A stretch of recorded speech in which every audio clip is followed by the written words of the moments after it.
Hello tout le monde, je suis contente de vous retrouver dans le cadre de la série Le tarot est un mode d'emploi pour la manifestation consciente et aujourd'hui on parle de la carte numéro 5, le pape. Le pape, qu'est-ce qu'il demande? Il demande de faire le point sur nos croyances et sur notre sens de vie, sur le sens de notre vie, sur la mission de vie en quelque sorte, sur ce que nous croyons que nous pouvons apporter au monde. Alors en fait, qu'est-ce qu'il demande le pape? C'est de faire un tri dans notre tête. Donc par exemple, nous voulons manifester de l'argent. À quoi va servir le fait de penser que l'argent ne fait pas le bonheur, qu'il faut travailler dur pour avoir de l'argent, qu'il faut être méritant pour avoir de l'argent, qu'il faut accomplir de grandes choses, qu'il faut faire.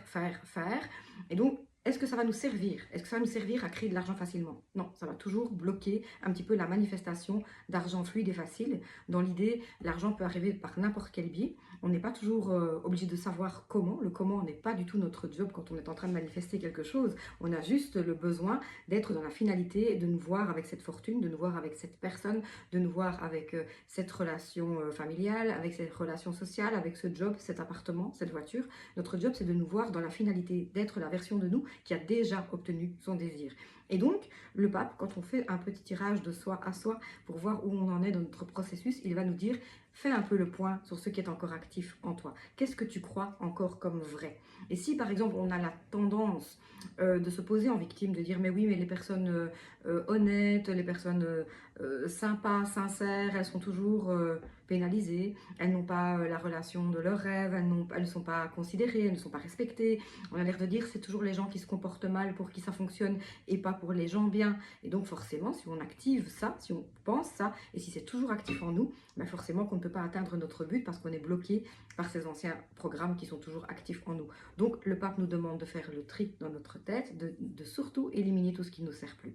Et donc à partir du moment où nous avons en tête un but précis, donc par exemple avoir plus d'argent, une vie matérielle plus facile, et que tout de suite on vient avec une croyance qui est négative et qui ne sert pas ce projet, si on n'y pense pas de façon positive, eh bien il faut changer ça et y voir la finalité fluide, la finalité facile, l'argent qui est déjà là, la fortune qui est déjà établie et ne pas se demander quand ni comment ça va se faire. Alors le pape il pose aussi une autre question, il demande aussi si nous sommes dans une vie qui correspond à nos valeurs, parce que ça aussi c'est très important. Je prends toujours le cas de l'argent. Nous voulons par exemple beaucoup d'argent et nous avons par exemple un travail qui nous paye très bien. Et de ce fait-là, on est accroché à ce travail parce qu'on pense que l'argent dépend de ce travail.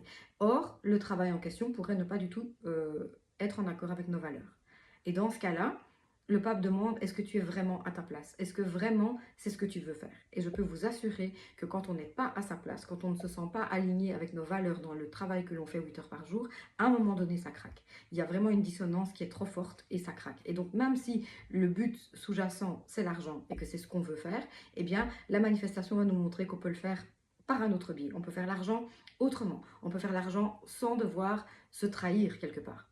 Donc voilà, le pape nous demande de faire le point sur ce qui est actif en nous, d'inverser les croyances limitantes qui ne nous servent plus et de se rendre compte, de s'interroger si on est vraiment dans une activité professionnelle ou autre, parce qu'ici je vous parlais de l'argent, mais ça peut être aussi dans les relations sentimentales ou dans les relations familiales. Est-ce qu'on se sent à notre place et si pas, qu'est-ce qu'il faudrait faire? Qu'est-ce que serait la solution pour se sentir mieux?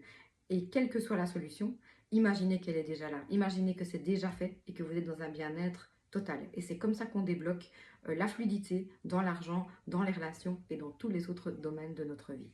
À très bientôt pour la suite.